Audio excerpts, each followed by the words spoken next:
propose d'écouter la parole de Dieu. Écouter la parole de Dieu, c'est écouter Dieu. Il n'y a pas de différence entre la parole et celui qui parle.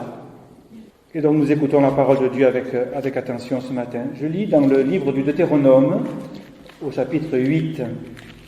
Je lis quelques versets de ce chapitre et sur ces versets que s'appuiera ma prédication, dont le thème est « Dieu comme un Père ». Voilà, c'est pas nouveau, mais on n'est pas là que pour dire des choses nouvelles. On est là pour entendre des choses qui demeurent et dont nous avons toujours besoin. Je lis quelques versets de ce chapitre 8 du Deutéronome, d'abord les 3 premiers, puis les versets 6 à 8. Moïse parle de la part de Dieu et dit « Vous observerez et vous mettrez en pratique tous les commandements que je vous prescris aujourd'hui, afin que vous viviez et que vous multipliez et que vous entriez en possession du pays que l'Éternel a juré de donner à vos pères. Souviens-toi de tout le chemin que l'Éternel ton Dieu t'a fait faire pendant ces 40 années dans le désert, afin de t'humilier et de t'éprouver, pour savoir quelles étaient les dispositions de ton cœur, et si tu garderais ou non ses commandements. Il t'a humilié, il t'a fait souffrir de la faim, il t'a nourri de la manne que tu ne connaissais pas, que n'avaient pas connu tes pères, afin de t'apprendre que l'homme peut vivre non seulement de pain, mais de tout ce qui sort de la bouche de l'Éternel. Au verset 6, tu observeras les commandements de l'Éternel ton Dieu, pour marcher dans ses voies et pour le craindre, car l'Éternel ton Dieu va te faire entrer dans un bon pays, pays de cours d'eau, de sources et de lacs, qui jaillissent dans les vallées, dans les montagnes, pays de froment, d'orges, de vignes, de figuiers, de grenadiers, pays d'oliviers et de miel. Au verset 10, lorsque tu mangeras et te rassasieras, tu béniras l'Éternel ton Dieu pour le bon pays qu'il t'a donné. Garde-toi d'oublier l'Éternel ton Dieu, au point de ne pas observer ses commandements, ses ordonnances et ses lois que je te prescris aujourd'hui. Et puis encore le verset 14. Prends garde que ton cœur ne s'enfle et que tu n'oublies l'Éternel ton Dieu qui t'a fait sortir du pays d'Égypte, de la maison de servitude et qui t'a fait marcher dans cet affreux désert. Voilà cette lecture que je prolonge maintenant par quelques versets, 3 versets dans l'évangile de Matthieu, Matthieu 7, 9 à 11. « Lequel d'entre vous donnera une pierre à son fils s'il demande du pain? Ou s'il demande un poisson, lui donnera-t-il un serpent? Si donc, méchant comme vous l'êtes, méchant ça veut dire rebelle, retors, vous savez donner de bonnes choses à vos enfants, à combien plus forte raison votre Père qui est dans les cieux donnera-t-il de bonnes choses à ceux qui les lui demandent ?» Que le Seigneur nous aide à recevoir ce qu'il veut nous dire ce matin. Vous savez ce qu'est un orphelin? Un orphelin, c'est quelqu'un dont les parents, c'est un enfant dont les parents sont morts. Beaucoup de chrétiens vivent comme des orphelins. Je veux retenir 3 leçons de cette lecture que nous avons entendue dans le livre du Deutéronome au chapitre 8. 3 leçons. La première est exprimée par ces paroles qui reviennent à plusieurs reprises, vous l'avez entendu, « Garde-toi d'oublier l'Éternel, ton Dieu ». Alors, ce n'est pas notre intention d'oublier l'Éternel, notre Dieu.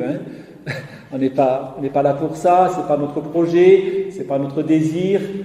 Mais en même temps, vous savez, comme moi, qu'on a vite oublié. Déjà en sortant du temple de la chapelle, on peut déjà oublier. Voilà. Et garde-toi d'oublier, ça veut dire remémore-toi, attache ta pensée, attache ton cœur constamment à l'Éternel, parce que dans cette journée qui passe, dans cette heure qui vient, plusieurs choses peuvent déjà te le faire oublier. Donc tu t'en souviens, mais tu l'oublies aussi. Voilà, garde-toi d'oublier l'Éternel ton Dieu. Pourquoi? Parce que si tu l'oublies, tu n'as aucune chance d'arriver au but qu'il a prévu pour toi. Donc c'est pas simplement pour faire joli ou pour être fidèle à son baptême. C'est la marche vers le but qui est conditionnée par cet attachement constant que nous devons garder vis-à-vis de l'Éternel, notre Dieu. Il n'y a pas que la Bible qui dit qu'il faut se souvenir pour pouvoir garder le cap. Il faut se souvenir, c'est les racines, pour pouvoir voler vers le but, ce sont les ailes, vous connaissez la musique, mais beaucoup de psychologues, de sociologues, d'historiens, de tout ce que vous voulez, ont dit cela. Une population qui oublie son origine, son identité, sa vocation, perd le but qui normalement est le sien. C'est vrai pour une population, c'est vrai pour une personne. La Bible le dit par exemple, souviens-toi de ton Créateur pendant les jours de ta jeunesse. Et donc, c'est pour toutes les générations, n'est-ce pas? J'ai entendu la réflexion de quelqu'un qui a dit, si nous sommes le fruit du hasard, qui a mis ensemble des cellules, des atomes, dans l'univers infini et sans signification, et si c'est ça notre identité, si c'est ça notre origine, c'est quoi notre but? C'est quoi notre but? Nous sommes une poussière dans un infini sans commencement ni fin. Vous voyez l'anxiété qui guette à tout moment, parce qu'il n'y a aucune promesse, il n'y a aucune alliance, il n'y a aucune intelligence, il y a simplement un concours de phénomènes plus ou moins hasardeux qui font qu'on est là, mais peut-être demain on n'y est plus. Vous reconnaissez la mentalité, la manière de penser d'aujourd'hui, n'est-ce pas? Et cette anxiété qui guette chaque fois que les choses se passent autrement que ce qu'on a pensé. Et comme les choses se passent presque toujours autrement que ce qu'on a pensé, l'anxiété est là, frappe à la porte à tout instant, chez les jeunes, mais pas seulement chez les jeunes, chez les personnes fragiles, et même chez les personnes qui ne sont pas fragiles.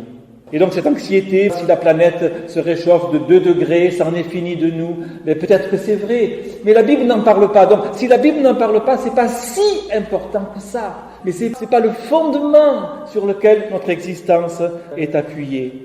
Aujourd'hui, on se souvient de la création et on oublie le Créateur. Vous voyez l'erreur? Alors moi j'aime beaucoup la création, vous savez, je photographie les oiseaux, je photographie tout ce qui est joli dans la création. J'ai rien contre la création, si vous voulez, voyez, du tout, je peux vous garantir. Ce matin j'ai photographié des cristaux de givre sur le pare-brise de ma voiture. Et donc c'était magnifique.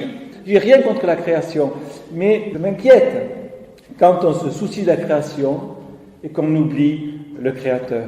Et la Bible nous dit, garde-toi d'oublier l'Éternel ton Dieu. Le Créateur est numéro 1, la création numéro 2. Alors il y a un lien entre les deux, n'est-ce pas? Mais on ne va pas intervertir cela. On ne va pas dire d'abord la création et peut-être après le Créateur. En tant que chrétiens, pour nous-mêmes déjà, mais pour nos enfants aussi, et puis pour ceux qui nous entourent, nous devons rappeler numéro 1, le Créateur. Numéro 2, la création. Et parmi la création, il y a les animaux et l'homme, mais d'abord l'homme et après les animaux. C'est pas pareil. Même s'il y a des similitudes, n'est-ce pas, et des solidarités. Voilà, si les abeilles meurent, l'homme va mourir peut-être aussi. Enfin bon, je ne sais pas, c'est pas écrit, donc peut-être c'est vrai, peut-être c'est pas vrai. Mais l'homme et les abeilles, l'homme est plus important que les abeilles. Même les abeilles sont importantes aussi. Vous comprenez tout ce que signifie cette simple expression, ce rappel, garde-toi d'oublier l'Éternel, ton Dieu. Aujourd'hui, même quand on loue le Seigneur, on le loue pour nous. Ça nous fait du bien. Ça nous donne un peu de courage pour avancer dans la vie. Louons le Seigneur, ça nous fera du bien. Mais oui, ça nous fait du bien, mais ça nous fait du bien, c'est second, vous comprenez? Ça nous fait du bien, c'est second.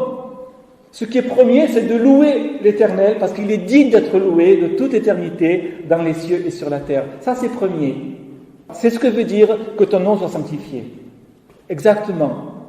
Voilà, donc ici on ne dit pas notre Père tous les dimanches, je ne sais pas, peut-être que oui, peu importe, mais en tout cas, ça veut dire ça, que ton nom soit sanctifié, ça veut dire que le nom de l'Éternel soit toujours remis à la première place. Pas simplement pour faire joli, parce que de cela découle toute notre pensée, tout notre regard, notre manière de réagir, notre compréhension, notre sensibilité, nos affections, notre compréhension des choses. Souviens-toi de ton Créateur, mais ce Créateur c'est aussi le Rédempteur. Et c'est le même le même a tout créé et maintient toutes choses par sa parole, et le même accomplit notre rédemption, c'est-à-dire notre délivrance. Je suis l'Éternel qui t'ai délivré du pays d'Égypte, de la servitude, pour que vous entriez en possession du pays que l'Éternel a juré à vos pères de vous donner. Voilà d'où nous venons et voilà où nous allons. Nous sommes en chemin. Le chemin est difficile, mais nous n'oublions pas d'où nous venons et nous n'oublions pas où nous allons. Souvent me revient à l'esprit cette citation de Charles Spurgeon. Charles Spurgeon, prédicateur anglais du XIXe siècle, magnifique auteur, c'est un des auteurs qui m'édifie le plus personnellement. Il a dit beaucoup de choses très belles, et là, il dit ceci, et je peux vous dire que je le prends pour moi, souvent qu'il le faut: chrétien, cesse d'offenser ton Seigneur en portant sans cesse un front soucieux. Donc, si vous me voyez dans la rue, par exemple, en train de photographier comme ce matin, là, ou faire autre chose, dites-moi ceci: Charles, cesse d'offenser ton Seigneur en portant sans cesse un front soucieux. Et donc, il y a deux mobiles dans cette phrase. D'abord, c'est pas bon pour nous d'être soucieux. Être soucieux, c'est mauvais à la santé, comme disait Voltaire. Mieux vaut ne pas être soucieux, parce que en étant soucieux, on n'arrange rien. On ne va pas ajouter à notre vie la longueur d'une coudée, dit Jésus. Donc ne soyons pas soucieux, parce que ce n'est pas bon pour notre vie. Ça n'aide pas. Soyons confiants plutôt. Pas insouciants, mais confiants. Voilà. Ça, c'est un mobile. Mais il y a un deuxième mobile, qui est en fait le premier. Être soucieux offense le Seigneur. Spurgeon le dit comme ça, hein. Chrétien, cesse d'offenser ton Seigneur en portant sans cesse un front soucieux. Et donc, retenons les deux mobiles, n'est-ce pas? D'abord, ça offense Dieu, parce que c'est une manière de dire: Seigneur, oui, tu es là, mais quand même, je vais me faire du souci, parce que toi, on ne sait jamais avec toi, quoi. On ne sait jamais avec toi. Tu as tant à faire.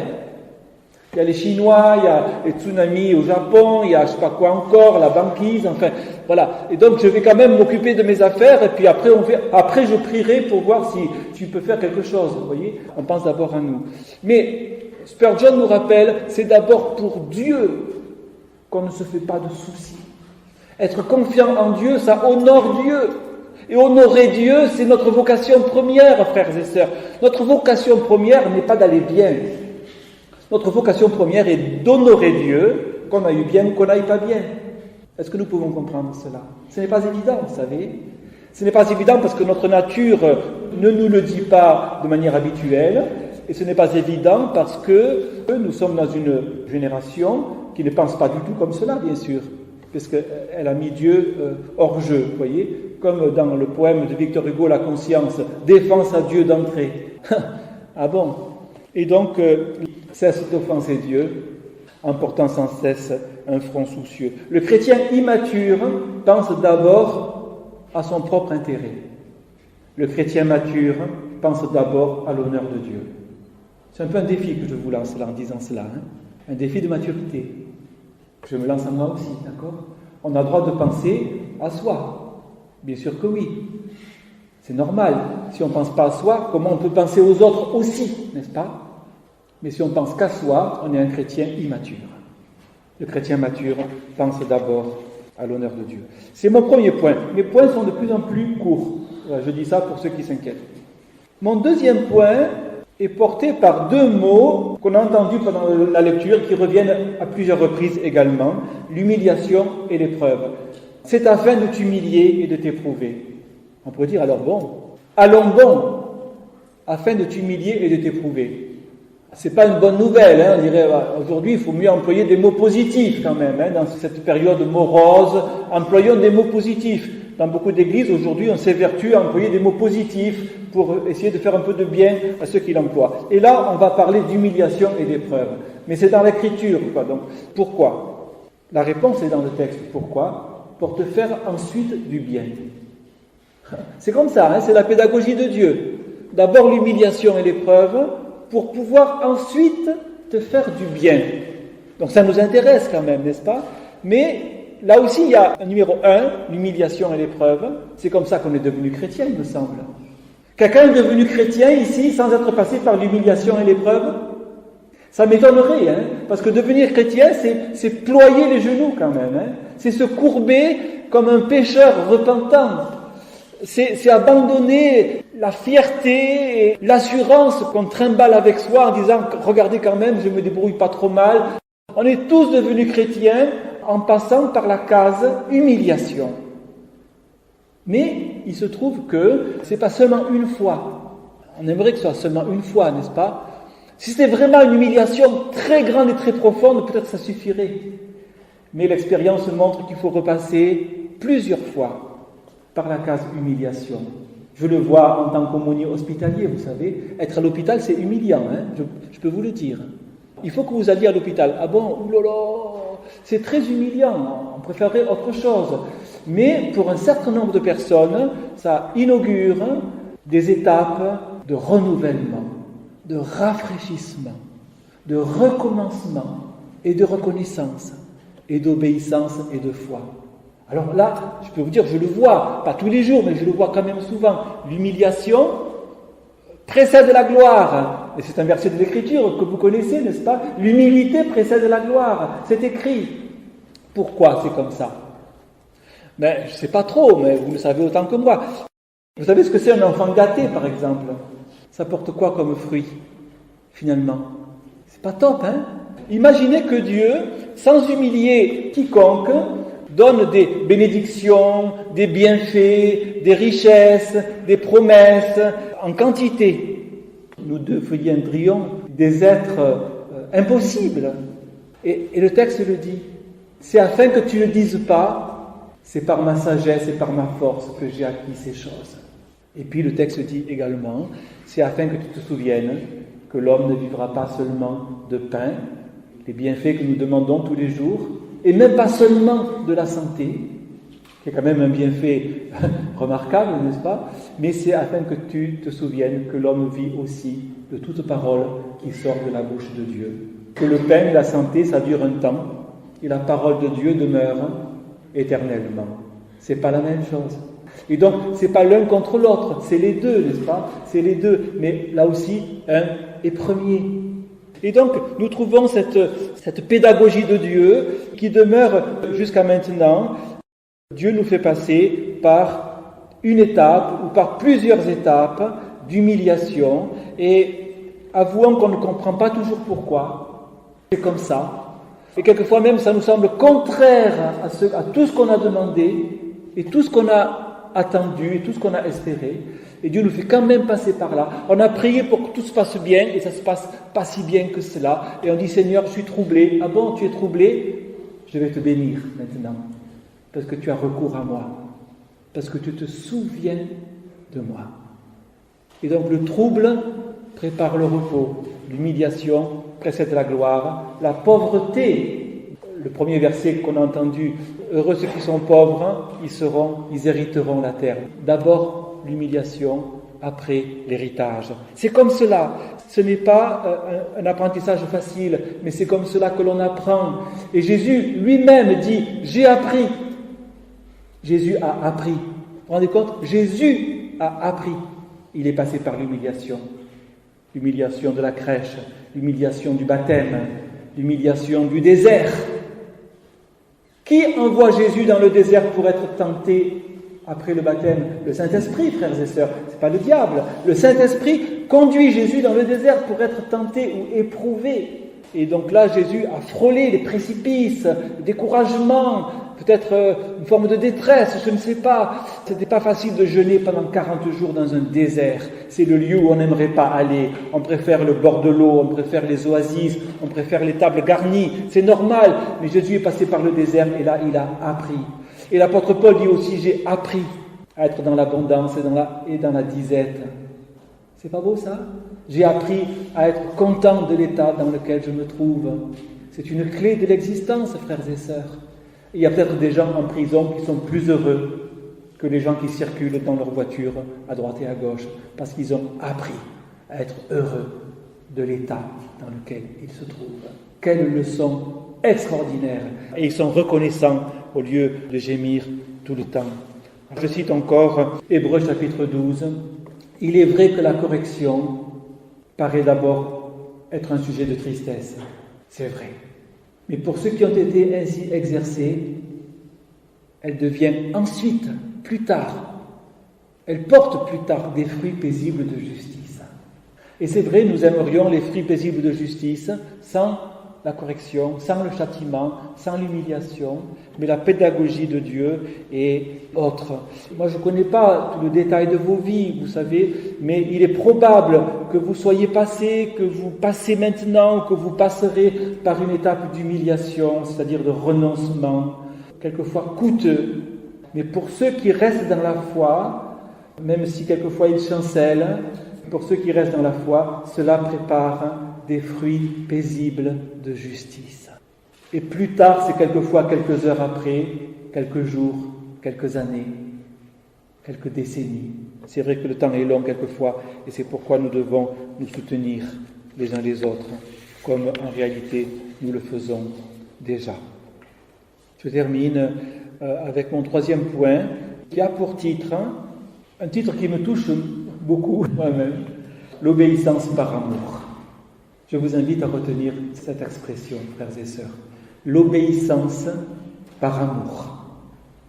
Deux mots qu'on n'est pas tenté de rapprocher tant que ça. On va dire l'obéissance, c'est l'obéissance. Qu'est-ce que je te dis? L'amour, c'est les étreintes, c'est les émotions, tout ça. Mais dans la Bible, il y a cette idée, ce principe, qui m'aime garde mes commandements. Oui, c'est quand même Jésus qui le dit dans Jean 15. L'obéissance par amour. Et dans ce passage de Deutéronome 8, nous avons lu « Lorsque tu mangeras et te rassasieras, tu béniras l'Éternel ton Dieu, tu ne l'oublieras pas, afin d'observer ses commandements. » Et donc, il y a cette idée d'une obéissance par amour. Pourquoi tu obéis? Parce que j'aime. Pourquoi tu obéis à tes parents? Parce que j'aime mes parents. Pourquoi tu obéis au Seigneur? Parce que j'aime le Seigneur. J'obéis parce que j'aime. Je vous invite à rapprocher ces deux notions qui paraissent un peu ennemies, l'obéissance et l'amour et l'obéissance. C'est une clé, ça me semble être une des clés de la marche chrétienne, qui associe la volonté sainte de Dieu et sa grâce merveilleuse. J'obéis à Dieu parce que je l'aime. En d'autres termes, le même esprit qui me fait appeler Dieu Papa ou Père, me fait désirer faire sa volonté. C'est la voie que Jésus nous a ouverte, c'est sûr. Est-ce que c'est un idéal? Non, c'est la marche chrétienne. Est-ce que c'est vraiment possible? Avec Jésus, c'est possible. Est-ce que cela rend triste? Non, cela rend joyeux. Et je termine avec quelques affirmations que vous pourrez retenir. Les orphelins se sentent toujours seuls. Les fils et les filles, jamais. Les orphelins obéissent par crainte ou par calcul. Les fils et les filles, par amour. Les orphelins sont perfectionnistes. Les fils et les filles sont dans le repos. Les orphelins redoutent les échecs. Les fils et les filles sont confiants. Les orphelins recherchent l'approbation de tous. Les fils et les filles cherchent à plaire à Dieu. Les orphelins doutent toujours de l'amour, les fils et les filles en sont certains. Les orphelins s'inquiètent pour eux, les fils et les filles s'inquiètent pour les autres, aident les autres. Les orphelins se vantent, les fils et les filles sont reconnaissants. Les orphelins peinent dans la prière, les fils et les filles prient avec spontanéité. Voilà, je vais prier un instant. Seigneur, tu as mis sous nos yeux, devant nos oreilles, mais surtout au bord de nos cœurs, ces préceptes anciens que tu as donnés pour ton peuple par la bouche de Moïse et que tu as préservés pour qu'ils nous parviennent aujourd'hui, parce que nous ne sommes pas tellement différents de Moïse et des Israélites dans le désert et des disciples de Jésus et même de Jésus lui-même, mis à part le péché.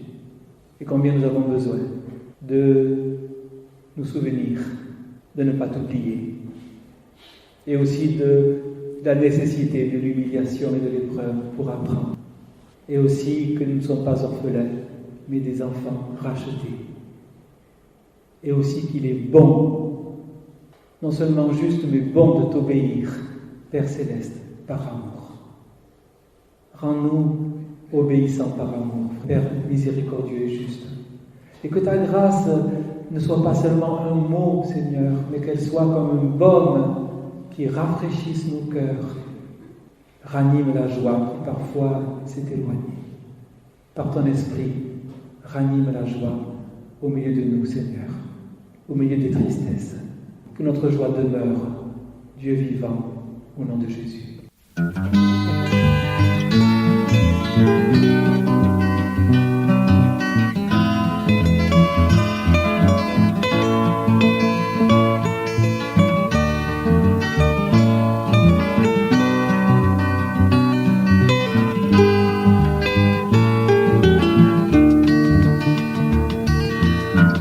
J'arrive de je ne sais où. Je n'ai pas de père et pas de mère, et je n'ai pas non plus de frère. Je suis orphelin sur la terre. Sa mère qu'il n'a pas connue n'a peut-être pas survécu. L'a-t-elle moi déjà vue? Peut-être l'a-t-elle ainsi voulu. A-t-il des ailes de son père? A-t-il beaucoup aimé sa mère? Lui a-t-il au moins laissé son nom? Ça n'est pas écrit sur son front. J'arrive de je ne sais où. Je n'ai pas de père et pas de mère, et je n'ai pas non plus de frère. Je suis orphelin sur la terre. Le temps lui a volé le bonheur. Est-il un ignoble joueur? Ne peut-il donc rien espérer? N'y a-t-il pas une oasis? Il est installé, scellé sur les décombres de sa vie. Son avenir est-il gâché? Il aimerait pouvoir l'épargner. J'arrive de je ne sais où. Je n'ai pas de père et pas de mère, et je n'ai pas non plus de frère. Je suis orphelin sur la terre. Ils veulent vivre cet avenir. Parlez-lui de ce Créateur. Ne laissez pas vos voix faiblir. Ne sentez-vous pas sa douleur? Merci de ne pas vous être tu. Dieu lui donnera une valeur sûre. Il sera pour lui un bon père, et vous serez ses frères. J'arrive de je ne sais où, mais je ne suis plus un étranger. Maintenant Dieu est mon Père, qui sait si bien me consoler, qui sait si bien me consoler.